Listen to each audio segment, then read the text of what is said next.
So the natural minor is exactly the same notes as the major scale.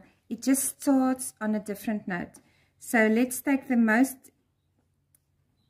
simplest major scale is C major.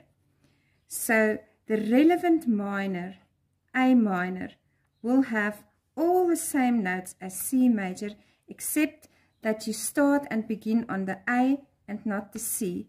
So the chords will be small 1, big 2,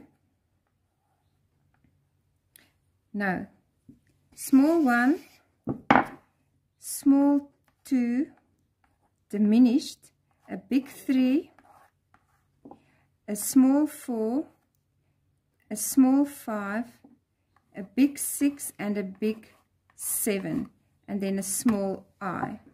The small Romans is